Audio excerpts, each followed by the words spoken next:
Hey there, and welcome to The Explainer. Today we are diving into a seriously fascinating chapter that reveals a pretty wild reality. We are all swimming in an invisible matrix of social structures. Seriously, as individuals, we don't just float around in a vacuum. We're deeply embedded in these massive, complex collective bodies. So in this explainer, we're going to map out exactly how society functions, and I'm going to give you the specific vocabulary you need to decode the world around you. All right, let's jump right in. Now, this brings us to a supernatural question. If we live in society, don't we already know how it works? I mean, it's really tempting to think that just because we grew up in a family, we naturally know everything there is to know about the institution of the family. But equating our daily common sense with actual sociological knowledge, that is a massive trap. And this quote from sociologist Peter Berger brilliantly illustrates exactly why. He says we are so well acquainted with the social institutions surrounding us that we cannot see them clearly and precisely. It's exactly because our everyday world is so incredibly familiar to us that we lose that objectivity. We need a specialized, deliberate set of terms to essentially make the invisible visible. So the absolutely crucial point here is this. The concepts we're exploring today aren't just dry academic jargon. Think of them as actual tools. They're like keys designed to open locks so we can understand society. Sure, sometimes a key might need a little tweaking if the lock changes over time, but these concepts are our absolute best entry points for understanding the incredibly dramatic, complex reality of human life. Okay, here's our game plan for this explainer. We'll start with the building blocks of social groups, categorize them, scale all the way up to look at massive systems of stratification, and then finally zoom right back down to you, looking at your individual status and role. Let's do this. Section 1. Understanding social groups. Let's start with the most fundamental way humans gather. We communicate and build social groups everywhere we go, right? But sociologically speaking, a crowd isn't always a group. Think about people randomly gathered at a bus stop or on a busy street corner. They happen to be in the exact same physical space at the exact same time, sure, but they completely lack a definite connection. In sociology, we just call this an aggregate or a quasi-group. Passengers waiting at a train station or people sitting in a movie theater fall right into this bucket. They aren't organized. Now, under the right circumstances, they could eventually evolve into a group, but they aren't one yet.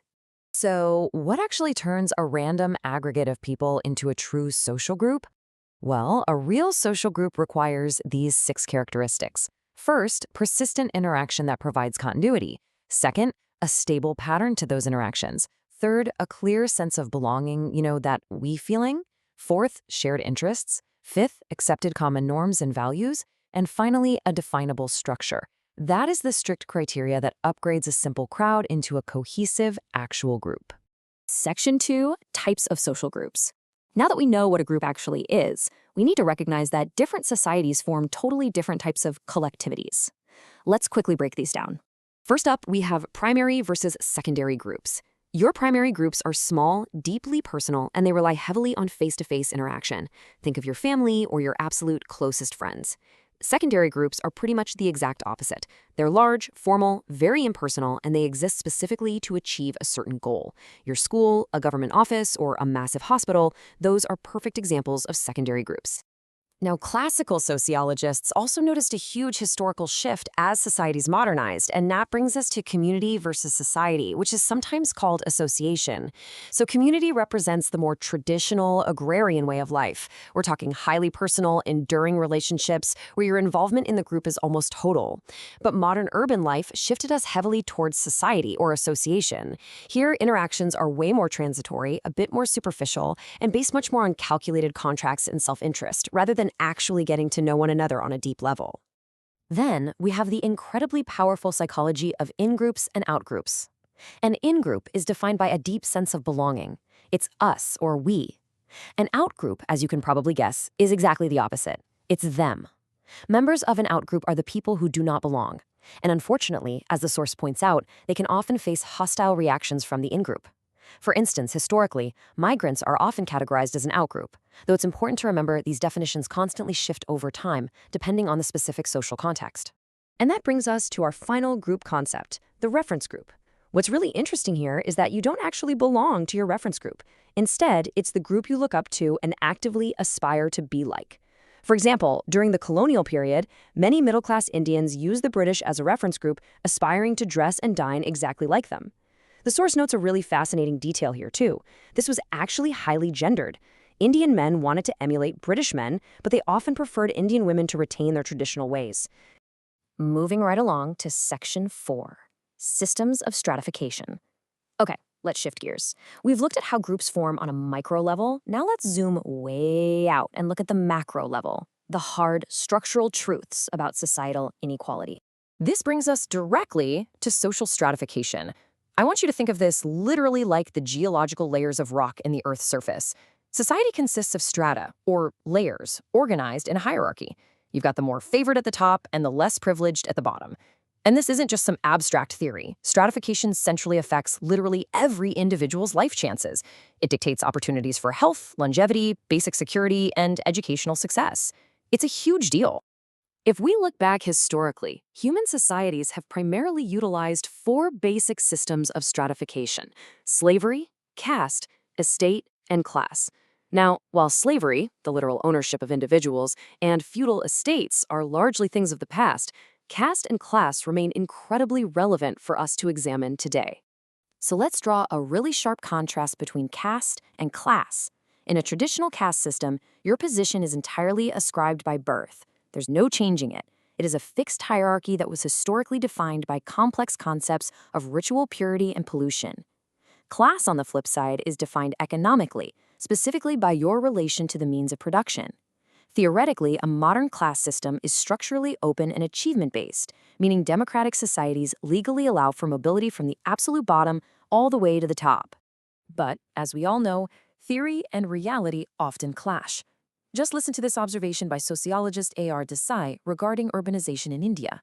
He noted that modern industries created these bustling cities where people of all different castes rubbed shoulders on trains and buses. However, that physical proximity did not erase the underlying system.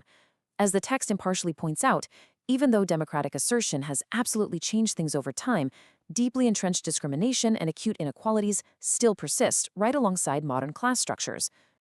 Section 5, your status and role. All right, now let's tie all of these massive macrostructural concepts seamlessly back to your own personal micro-level experience. How exactly do you fit into this giant matrix? Imagine a simple, everyday classroom. Sociologically speaking, this isn't just a room. It's a complex web of positions and expectations. The individual standing at the front of the room occupies a completely different position from the individuals sitting at the desks taking notes. This perfectly visualizes 2 twin concepts we need to understand: status and role. The absolutely crucial point here is keeping these 2 ideas totally separate in your mind. A status is simply a social position you occupy in society, something like student or teacher. It comes with clearly defined rights and duties attached to it. A role, however, is the dynamic behavioral aspect of that status. As the text brilliantly states, status is occupied, but roles are played. Essentially, a role is a status that has been standardized and institutionalized by society. But what's really fascinating is that you don't just have one single status. You actually have a whole status set. Because we live in a modern, highly complex society, you occupy multiple positions all at the exact same time. Like, literally right now, you might be a student to your teacher, a customer to your local grocer, a passenger if you're riding a bus, and a sibling in your family.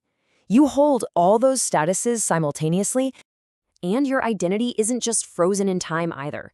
You also experience a status sequence. This refers to the successive statuses you attain as you naturally move through different stages of life. For example, an individual starts as a son, who later becomes a father, who eventually becomes a grandfather. Your position within the matrix is constantly evolving. Which leaves us with this final, really provocative thought. We all love to believe we are completely self-made, right? But having decoded some of this invisible matrix today, I want you to ask yourself, are your achievements purely your own? Or are they heavily dictated by your ascribed status, your place in the massive stratification system, and the specific social groups you belong to? It's a really powerful question, and finding the answer is the exact reason why sociology is so vital. Keep exploring those invisible structures, and until next time, stay focused and keep learning.